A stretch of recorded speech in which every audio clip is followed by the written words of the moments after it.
This channel is not made for children. This video may contain unpopular or offensive opinions, as well as strong language. Viewer discretion is advised.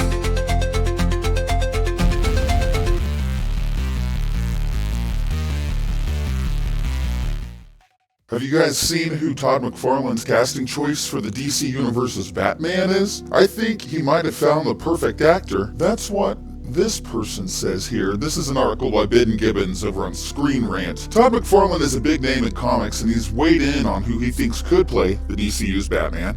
And I have to say, I think it's a stroke of genius. Todd McFarlane is perhaps best known as the creator of Spawn, and for his time as the artist working on the Amazing Spider-Man comics. However, McFarlane has been working in the comics industry for decades. Early on, he got his first big break with DC, where McFarlane did artwork for various comics, and most notably a brief stint working on Batman's label Detective Comics. Alright, it goes on and says that Todd McFarlane has suggested Zachary Quinto would be the perfect DCU Batman casting. Todd McFarlane presents his take on what Batman is all about. Personally, I do have to think that Zachary Quinto would be a good choice for Batman. I wouldn't have thought of him for a first choice, but now that it's been mentioned, and by the creator of Spawn, no doubt, I do think that Zachary Quinto would be a good choice for Batman, but let's see why Todd thinks so himself. In a conversation with the artist, Screen Rant learned that Todd McFarlane's top pick to play Batman is none other than Zachary Quinto. If that name sounds vaguely familiar, it's because despite Quinto not tackling many major leading roles, he has played an important part in several major franchises. In his numerous roles, Quinto has often been cast as a villain who is intense, somber, and dark. But as McFarlane points out, these are all qualities that Batman possesses. I'm not great at Hollywood names, but there's an actor I like. He might be too old, but he was Spock in the Star Trek movies. He was in Margin Call. Zachary Quinto, that's the name. I've seen him in shows where he can be somber, and I'm not talking Spock somber. I'm talking about how there's a seriousness to a lot of characters he's done.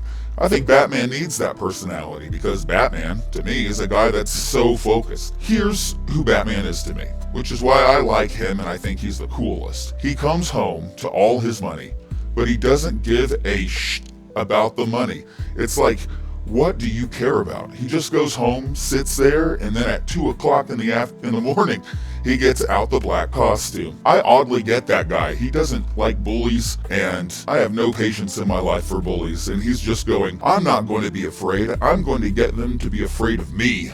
I like that. Superman and Spider-Man just want to win the day, but I get a sense that on his best day, Batman goes, I want to win, and I want them to be afraid. And I'll be the old man Batman. In fact, it's this ability to tune into such dark and intense aspects of a character that McFarlane believes would make Quinto an ideal candidate to tackle Gotham's Dark Avenger. Quinto's also no stranger to appearing in large franchises, and his body of work makes him a solid choice to tackle such a complex role as the wealthy socialite Bruce Wayne, alongside his brutal and terrifying alter ego, Batman. And then it goes on to say why Zachary Quinto would be the perfect DC Universe Batman casting. The DCU needs a new Batman that can fit the Justice League. I personally did not care for sparkling Batman, but I would be there for a Zachary Quinto Batman. But what do you think?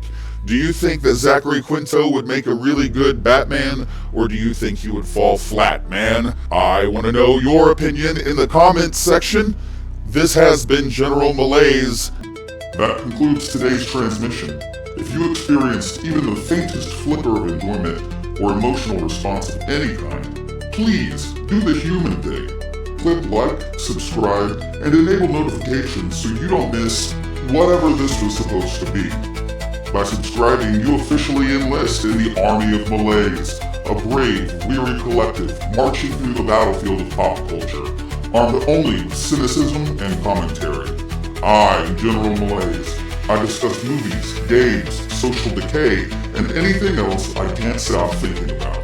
New content uploads whenever my systems are functional, and my will to engage persists. Until then, stay operational, or don't. End quote.